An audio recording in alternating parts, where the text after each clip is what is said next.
નમસ્કાર, prime time news સાથે હું છું આપની સાથે બંસી રાજપૂત। સમાચાર વિસ્તારથી મહત્વપૂર્ણ સમાચાર વલસાડથી। રાજ્યના નાયબ મુખ્યમંત્રી આજરોજ હર્ષ સંઘવી પણ વલસાડ પહોંચ્યા હતા। વિદેશ પ્રવાસથી પરત ફરીને તેઓ સીધા વલસાડ પહોંચ્યા। મહત્વપૂર્ણ છે કે ચિંતન શિબિરને લઈને ખાસ તમામ મોટા નેતાઓ અત્યારે વલસાડ પહોંચ્યા છે। ધરમપુરમાં જે ચિંતન શિબિર ચાલી રહી છે તેમાં હાજરી આપવા માટે ખાસ તેઓ પહોંચ્યા છે। વલસાડ રેલવે સ્ટેશન પર હર્ષ સંઘવીનું ભવ્ય સ્વાગત કરાયું। સાંસદ ધવલ પટેલ અને ભાજપના અગ્રણીઓ પણ તેમાં જોડાયા। અનેક કાર્યકર્તાઓ પણ ખાસ ઉપસ્થિત રહ્યા। સીધા જ તેઓ વલસાડ પહોંચ્યા હતા નાયબ મુખ્યમંત્રી હર્ષ સંઘવી।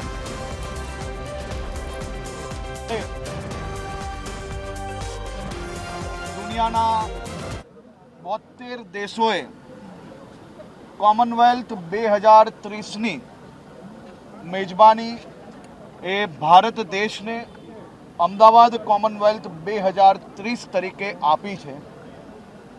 દેશભરના યુવાઓ માટે રમતગમત ક્ષેત્રે પ્રધાનમંત્રી શ્રી નરેન્દ્રભાઈ મોદીજીના માર્ગદર્શનમાં જે પ્રકારે કાશ્મીરથી લઈને કન્યાકુમારી સુધી ઇન્ફ્રાસ્ટ્રક્ચરથી લઈને ટ્રેનિંગથી લઈને ખેલાડીઓને સહયોગની વાત કરીએ તો આ બધી જ દિશામાં ભારતે ખૂબ સારું પ્રદર્શન કર્યું છે।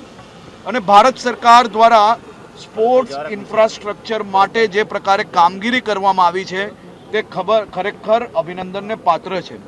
સૌ યુવાઓ વતી હું દેશના પ્રધાનમંત્રી શ્રી નરેન્દ્રભાઈ મોદીજીને ખૂબ ખૂબ આભાર માનું છું કે એમના દૂરંદેશીના કારણે જ આજે આપણે આ આટલા મોટી ટુર્નામેન્ટ કરવાનો અવસર પ્રાપ્ત થયો। પ્રધાનમંત્રી શ્રી નરેન્દ્રભાઈ મોદીજીના માર્ગદર્શનમાં અને ભૂપેન્દ્રભાઈ પટેલ મુખ્યમંત્રી શ્રીના નિગરાનીમાં ગુજરાત સરકાર દ્વારા છેલ્લા અનેક વર્ષોમાં જે સ્પોર્ટ્સ ઇન્ફ્રાસ્ટ્રક્ચરમાં ખૂબ મોટો બદલાવ આવ્યો, જે નવા સ્પોર્ટ્સ ઇન્ફ્રાસ્ટ્રક્ચર રેડી કરવામાં આવ્યા। છેલ્લા એક જ વર્ષની અંદર કોમનવેલ્થ રેસલિંગની વાત હોય, એશિયન એક્વેટિક્સની વાત હોય કે ઇન્ટરનેશનલ કોન્સર્ટ્સની વાત હોય, આ બધી જ દિશામાં ગુજરાતે ખૂબ મોટા આયોજન કરવામાં સફળતા પ્રાપ્ત થઈ છે।